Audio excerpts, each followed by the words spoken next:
प्रत्येक वेळी प्रत्येकाला तुमची बाजू समजावून सांगण्याची गरज नसते. आपण कितीही प्रामाणिकपणे आपली बाजू मांडली, कितीही पुरावे दिले, कितीही समजावून सांगितलं तरी काही लोकांना आपण चुकीचेच वाटतो. कारण आपल्या वागण्याचा अर्थ ते त्यांच्या आजपर्यंतच्या अनुभवातून लावत असतात. लोक तुमचं बोलणं ऐकत नाही.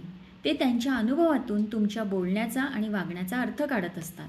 त्यांनी तुमच्याबद्दल एक मत बनवलेलं असतं आणि त्यामुळे त्यांना तुमची सत्यता दिसत नाही. त्यांना फक्त त्यांचं मत दिसतं. त्यामुळे प्रत्येक वेळी प्रत्येकाजवळ स्वतःला सिद्ध करण्याच्या मागे धावू नका.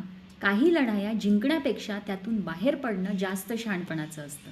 आपल्याकडे लिमिटेड ऊर्जा आणि लिमिटेड वेळ असतो आणि ते जर आपण दुसऱ्यांना सिद्ध करण्यासाठी खर्च केला तर आपल्यासाठी काहीच उरणार नाही. म्हणून काही गोष्टी तिथेच सोडून द्या. तुमचं काम, तुमचं वागणं आणि वेळ एक ना एक दिवस तुमची सत्यता नक्की सिद्ध करतं. जिथे सतत स्पष्टीकरण द्यावं लागतं तिथे शांत राहणं ही कमजोरी नसते, ती मॅच्युरिटी असते. प्रत्येकालाच तुमची गोष्ट, तुमची बाजू समजेल अशी अपेक्षा ठेवू नका. कारण प्रत्येक जण तुमच्या आयुष्याचं संपूर्ण पुस्तक वाचत नाही. बहुतेक जण तुमच्या आयुष्याचं फक्त एकच पान वाचतात आणि त्यावरूनच संपूर्ण निर्णय घेतात. म्हणूनच प्रत्येक वेळी प्रत्येकाजवळ स्वतःला सिद्ध करण्यापेक्षा स्वतःला घडवण्यात वेळ घालवा. एक दिवस तुमचं यशच तुमच्या वतीने बोलेल आणि तेव्हा तुम्हाला एकही स्पष्टीकरण द्यावं लागणार नाही.